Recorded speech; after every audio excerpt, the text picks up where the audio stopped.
Jennifer Hudson has never strayed far from her Chicago roots, despite a meteoric rise to fame and even Oscar gold. The little boy was reported missing Friday afternoon when his mom, Julia Hudson, came home to find him gone and her mother, Darnell Donnerson, and brother, Jason Hudson, shot to death. Did Jennifer Hudson climb to the top by paying the ultimate price? Katt Williams has set Hollywood ablaze with shocking claims that hinted at Jennifer Hudson and Clive Davis's key role in Whitney Houston's demise. It's hard to make comparisons. For years, working with the Queen of Soul, Aretha Franklin, I was always said, well, can Whitney compare with Aretha? They're all-timers, and Jennifer definitely has that potential to be an all-timer. As a kid at 11, I would sit and create duets between Whitney and I with her. I Will Always Love You and like, did you God, really? Yes, I did. As whispers grow louder, rumors suggest that Hudson's rise to fame came at a devastating cost. Not only with her own family, but potentially with ties to Whitney's untimely passing. I feel like as though we have like a new beginning, and it's beautiful. We're still blessed, and I mean, we've had our loss, but we're finding our way. Jennifer's journey from American Idol contestant to Oscar-winning actress is what dreams are made of. But beneath the glamour, some say her success was paved by sacrifice, marked by a tragic family loss that shocked the world. So, what did Jennifer Hudson really lose to achieve her Hollywood dream? Jennifer Hudson may have had one of the most meteoric rises in the entertainment industry, but it didn't come without a chilling cost. In 2008, a horrific tragedy struck her life when her mother, brother, and young nephew were brutally unalived. For most, this unimaginable loss would be enough to retreat from the public eye forever, yet for Jennifer, it seemed only to propel her further into fame. And now, the Grammy for Best R&B Album goes to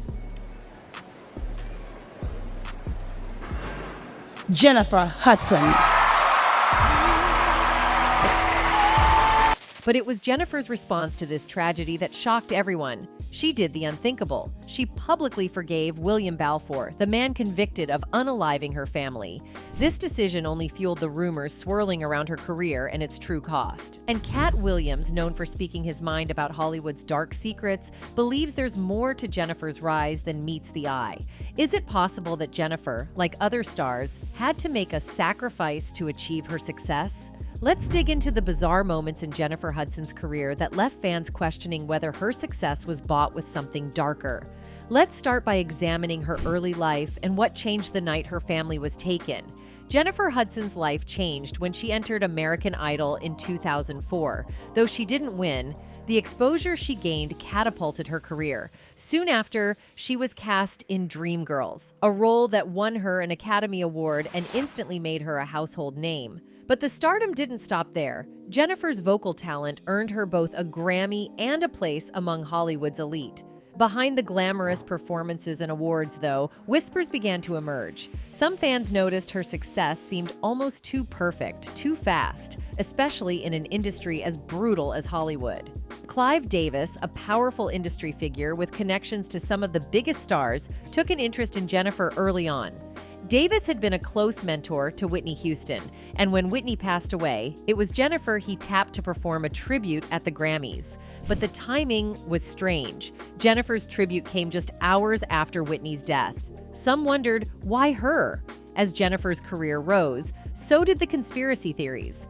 In October 2008, Jennifer's world shattered. On October 24, 2008, the serene neighborhood of Englewood on Chicago's South Side was shattered by the discovery of 3 heinous unalivements. The victims were Jennifer Hudson's mother, Darnell Donnerson, her brother, Jason Hudson, and her nephew, Julian King. Darnell Donnerson and Jason Hudson were found shot to death inside their home. The body of 7-year-old Julian King was found 3 days later, on October 27th, in an abandoned vehicle. He had also been shot. The discovery of these crimes was initiated by Hudson's sister, Julia Hudson, who found the bodies of their mother and brother. Realizing that her son Julian was missing, an Amber Alert was issued, sparking a widespread search. Unfortunately, this search ended in tragedy with the discovery of Julian's body, adding another layer of grief to the already devastated Hudson family. What did you see that made you feel like something was off? He went to jail right after 8th grade. He told you that he was going to kill your family. My grandmother, my mother, even my brother. As the world mourned her loss, Jennifer kept her silence. But behind those grieving eyes, many believe there was a darker story, one that ties back to one of the most powerful men in the music industry, Clive Davis. It means everything to me. He is like music. He's such a legend and a genius, and I'm just honored to be here with him. Thank you so much for talking with us. Clive Davis is often seen as the kingmaker in Hollywood, a man with the power to make or break careers. But with that power comes dark whispers of manipulation, control, and, as some allege, unspeakable demands. A man I consider to be my industry father, a visionary executive, a great man of music. Please, Mr. Clive Davis. Davis's connections to Whitney Houston are well documented. He was the man behind her rise to stardom, and also the man who some believe played a role in her tragic decline. Whitney Houston's life ended in a hotel room bathtub, under circumstances that still raise eyebrows to this day. Many believe that Davis knew far more about her death than he let on. So, when it came to Jennifer Hudson's rise, there were questions. Did Hudson become his next project? And did she have to make the ultimate sacrifice to secure her place in Hollywood's upper echelon? Working with the Queen of Soul, Aretha Franklin, I was always said, well, can Whitney compare with Aretha? They're all-timers, and Jennifer definitely has that potential. Now let's take a deeper look at the infamous Hollywood sacrifice theory. Conspiracy theorists have long argued that the entertainment industry is rife with occult practices, where artists are forced to give up someone they love or a piece of their soul to achieve success. Jennifer Hudson's case seems to fit the pattern. She lost her family in a triple homicide, something almost unheard of for a star at her level. What's even more chilling is how quickly her career skyrocketed afterward. Mere months after the tragedy, Hudson was back in the limelight, performing at the Super Bowl and winning an Oscar for Dreamgirls. Is it a coincidence that so many major stars experience profound personal losses at the height of their careers? Look at Kanye West, who lost his mother just as his influence in the music world reached its peak. Or Beyoncé, whose involvement in the mysterious deaths of figures around her has been rumored for years. My mama was sacrificed. Me too. You understand? Yeah, I'm appreciative. Michael Jordan, what about him? His daddy, right? Bill Cosby, his son, right? The truth behind Hollywood's most powerful men has been a topic that Kanye West has never shied away from. In fact, West has been one of the few celebrities willing to call out the darkness lurking behind the glamorous facade of the entertainment industry. The Yeezy mogul has mentioned time and time again how stars like Beyoncé and Jay-Z have been subjected to intense pressures and demands from higher-ups like Clive Davis and Diddy. Dr. Dre, his son. You're out in Hollywood, a lot of people come up missing. Feels like it might be a lot of that in order to control. Now, let's connect some dots. We've talked about Clive Davis, but where does Diddy fit into this picture? Diddy, another titan of the industry, has also been tied to the dark secrets of Hollywood, with numerous allegations of manipulation, controlling behaviors, and keeping tapes on everyone in the industry. Diddy's influence reaches far beyond his music empire. Actually, Diddy has been collecting evidence on all of you, and you don't know where those tapes are. That will buy your silence for quite some time. Some claim that Clive Davis and Diddy work hand in hand, pulling the strings behind the scenes. They decide who rises and who falls. And according to insiders, they hold evidence on anyone who tries to go against them. In any case, Jennifer Hudson has remained relatively quiet about the loss of her family over the years, focusing instead on her career and her performances. But recent interviews have shown glimpses of the trauma she still carries. I always love to leave you on a high note, and I don't do that well with crime, but I'm gonna say it anyway. Nicole said it best. The trauma of my mother's death is not the story of her life. Anyway, back in 2008, the investigation into the unalivements of Jennifer Hudson's family quickly zeroed in on William Balfour, Julia Hudson's estranged husband. Balfour had a history of violence and had previously threatened the Hudson family. His relationship with Julia was tumultuous, marked by frequent arguments and a separation. Despite these warning signs, the true extent of his violent capabilities became horrifyingly clear in the wake of the unalivements. Balfour was arrested on October 24th, the same day the bodies of Donnerson and Jason Hudson were discovered. Initially held on a parole violation, Balfour was not immediately charged with the unalivements, as investigators worked to gather sufficient evidence. His fingerprints were found on the vehicle where Julian King's body was discovered, and ballistics matched the gun used in the unalivements to a weapon associated with Balfour. In December 2008, William Balfour was formally charged with 3 counts of first-degree M and 1 count of home invasion. The prosecution's case rested heavily on physical evidence and witness testimonies that placed Balfour at the scene of the crime and linked him to the unalivements. The trial of William Balfour began in April 2012, nearly 4 years after the unalivements. During the trial, the prosecution painted a picture of Balfour as a jealous and vengeful individual who could not accept Julia Hudson's decision to leave him. They argued that his actions were driven by a combination of spite and possessiveness. Key evidence presented during the trial included the testimony of neighbors who heard gunshots and saw Balfour at the Hudson residence around the time of the unalivements. Additionally, cell phone records and surveillance footage further implicated Balfour. The defense, however, attempted to cast doubt on the prosecution's case, arguing that the evidence was circumstantial and that there were other possible suspects. Jennifer Hudson took the stand during the trial, delivering a powerful testimony. She spoke about the last time she had seen her family and described her relationship with Balfour. Her emotional testimony underscored the personal loss she had suffered and highlighted the profound impact of the unalivements on her life. On May 11, 2012, after 3 days of deliberation, the jury found William Balfour guilty on all counts. He was sentenced to 3 consecutive life sentences without the possibility of parole, ensuring that he would spend the rest of his life in prison. The verdict provided a measure of justice for the Hudson family, though it could never fully heal the wounds left by such a devastating loss. The unalivements of Jennifer Hudson's family members had a profound and lasting impact on her life and career.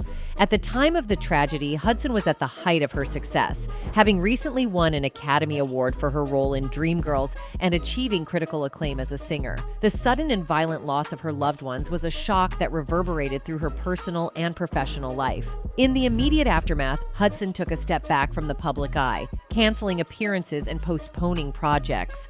Her grief was palpable, and the media coverage of the case added to the immense pressure she faced. However, Hudson's resilience and strength became apparent as she gradually returned to her career, channeling her pain into her music and performances. In 2009, Hudson made a powerful comeback at the Super Bowl 43, where she delivered a poignant rendition of the national anthem. This performance was seen as a testament to her enduring talent and resilience. Later that year, she released her second studio album, I Remember Me, which featured songs that reflected her journey through grief and healing. Hudson also established the Julian D. King Gift Foundation in honor of her nephew, Julian King. The foundation focuses on providing stability, support, and positive experiences for children of all backgrounds, aiming to ensure that Julian's memory lives on through acts of kindness and generosity. However, in 2016, Balfour broke his silence, granting a rare interview to ABC 7's Chuck Goody from the confines of Pontiac Correctional Center in Illinois. At all. You didn't understand why you would have been considered a suspect? No. For what? Everything that was said in trial about me making threats or anything like that, it was all new to me. The interview, conducted against the backdrop of Pontiac's imposing walls, provided a chilling glimpse into the mind of a convicted unaliver. Balfour maintained his innocence adamantly, denying any involvement in the unalivements of Darnell Donnerson, Jason Hudson, and 7-year-old Julian King. He portrayed himself as a victim of a vast conspiracy, alleging that evidence was planted and witnesses lied to secure his conviction. Balfour's words, uttered from behind prison walls, offered a haunting insight into his mindset as he grappled with the enormity of the crimes he was accused of committing.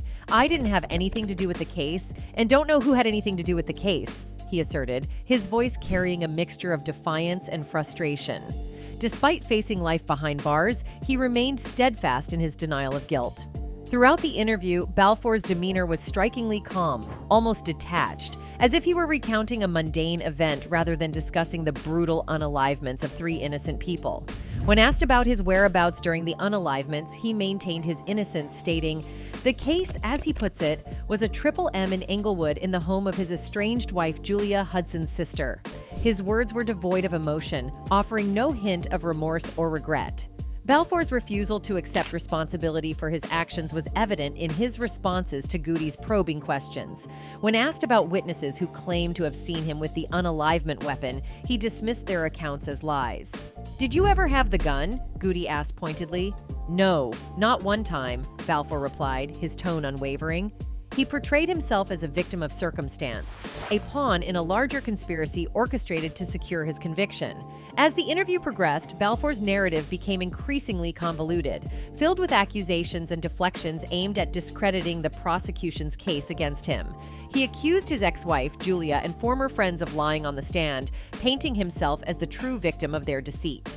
"You wanted her dead, didn't you?" Goody probed. "No, not at all," Balfour responded, his denial ringing hollow in the stark confines of the prison walls. Despite overwhelming evidence presented at trial, including cell phone records and gunshot residue, Balfour remained resolute in his assertion of innocence. He claimed that evidence was planted and witnesses coerced to secure his conviction, painting himself as the ultimate scapegoat in a vast conspiracy orchestrated to obscure the truth. One of the most chilling moments of the interview was when Balfour discussed Julian King, the innocent 7-year-old caught in the crossfire. Balfour speculated on the reasons behind the child's unalivement, suggesting he may have been conned to prevent identification. His callousness in discussing the tragic death of a young child was jarring, revealing a disturbing lack of empathy or remorse.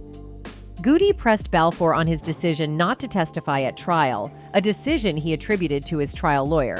"You could have overruled that," Goody pointed out. Balfour's refusal to provide further details on this matter added another layer of mystery to an already baffling case. Despite facing life in prison without parole, Balfour remained defiant, clinging to his assertion of innocence even as his appeals were repeatedly denied.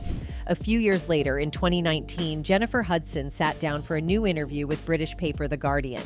In it, the Oscar-winning star got frank about the 2008 unalivements of her mother, brother, and 7-year-old nephew at the hands of her sister, Julia's estranged husband, William Balfour. Balfour was sentenced to 3 consecutive life sentences for the fatal shootings. Hudson, mother to 10-year-old son David, said that despite her grief, she's focused on not letting the tragedy upend her own life. "Thank God," she told the paper. "I think I attribute that first to God, next to the fact that when you experience trauma, it comes and goes. It's always there, but it's a matter of how you deal with it." The former American Idol finalist added that her late loved ones would have wanted her to press forward and do what they would have wanted me to do. She said, "It would be worse to me not to press forward. I'm hearing my brother's voice say, 'Jenny, knock it off.'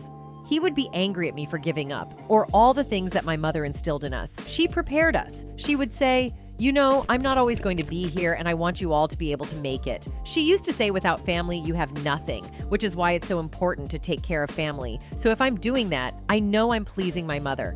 As for my nephew, that's where the Julian D. King Gift Foundation, her charity organization, comes from, because he was strong and very smart. So to live in a way that honors them is what presses you forward. Not to mention, thank God that I have a child to live for." That's not to say that Hudson isn't still mourning. "Of course you still get sad," she shared. "But that's what I go back to. What would my mother say? What would she do?"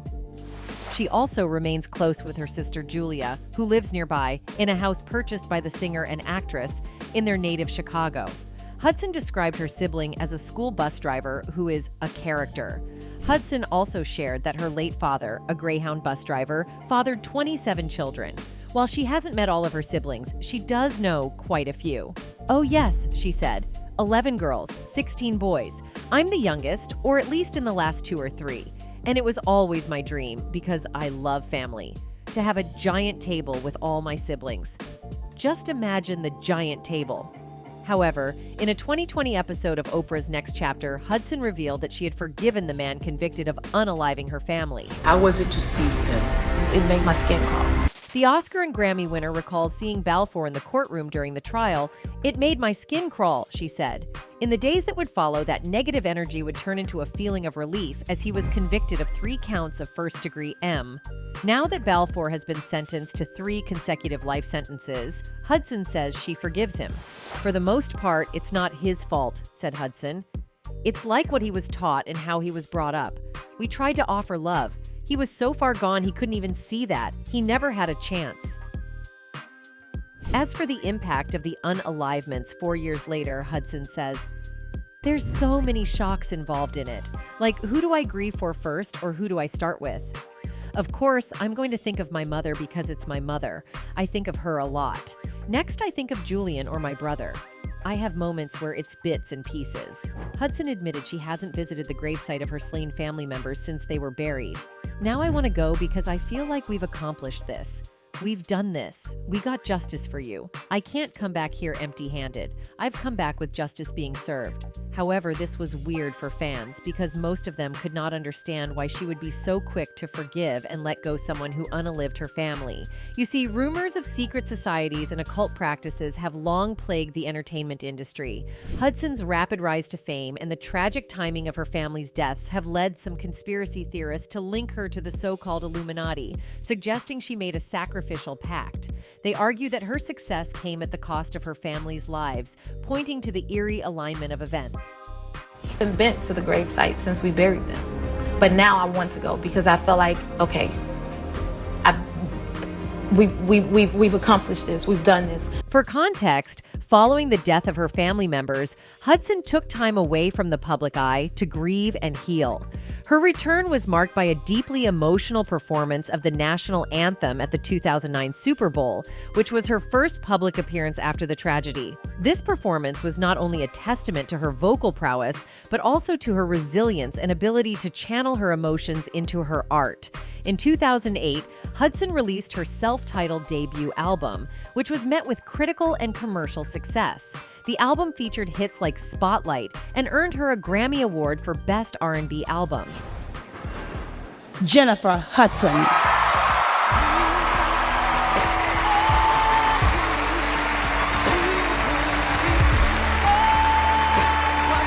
She continued to release successful albums, including I Remember Me and J. Hud, showcasing her versatility and growth as an artist. Hudson's music often reflects her personal journey, with themes of love, loss, and empowerment. Her powerful voice and emotional depth have earned her a place among the most respected vocalists of her generation. Beyond music, Hudson has made significant strides in acting and television. She appeared in several films, including Sex and the City, The Secret Life of Bees, and the critically acclaimed musical Cats. Each role has demonstrated her ability to convey complex emotions and connect with audiences. Hudson also found success on television, joining the coaching panel of The Voice in both the UK and the US. Her charismatic presence and insightful mentoring have made her a favorite among contestants and viewers alike.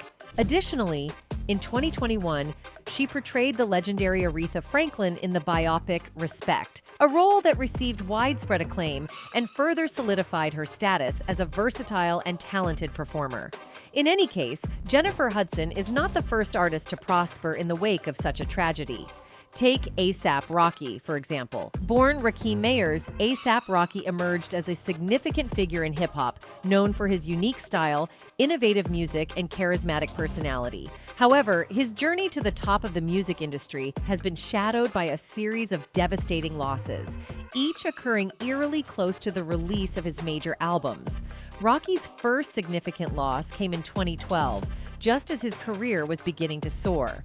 After signing a record deal with Sony Music and preparing to release his debut studio album, Long Live A$AP, he was confronted with the death of his father, Adrian Mayers. This tragic event happened mere months before the album's release, casting a pall over what should have been a purely celebratory milestone in his life.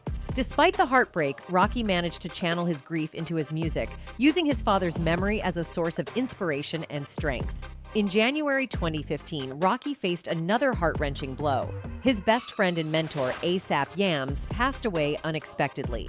Yams, whose real name was Steven Rodriguez, was a co-founder of the A$AP Mob and played a crucial role in shaping Rocky's career and the group's distinct sound.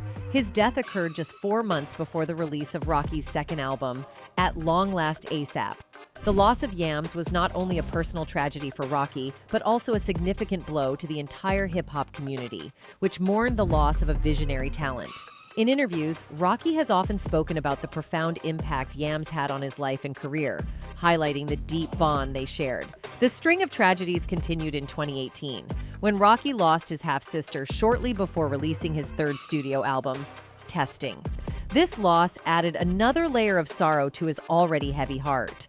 Rocky has expressed his belief that there is a strange, almost fateful connection between his personal losses and the timing of his album releases. He told Genius that every time he is on the verge of unveiling a new project, he loses a loved one. This recurring pattern of loss has not only affected him personally, but has also shaped the themes and emotions present in his music. Oh man, every time I put out an album, or every time I'm about to release an album, for some strange reason, man, you know what I'm saying? In any case, the fact that nobody knows for sure if these celebrities have sacrificed people close to them does not mean that it doesn't happen in Hollywood. However, until we have solid evidence, fans can only continue to speculate. Anyway, that's it for this video, folks. Bye.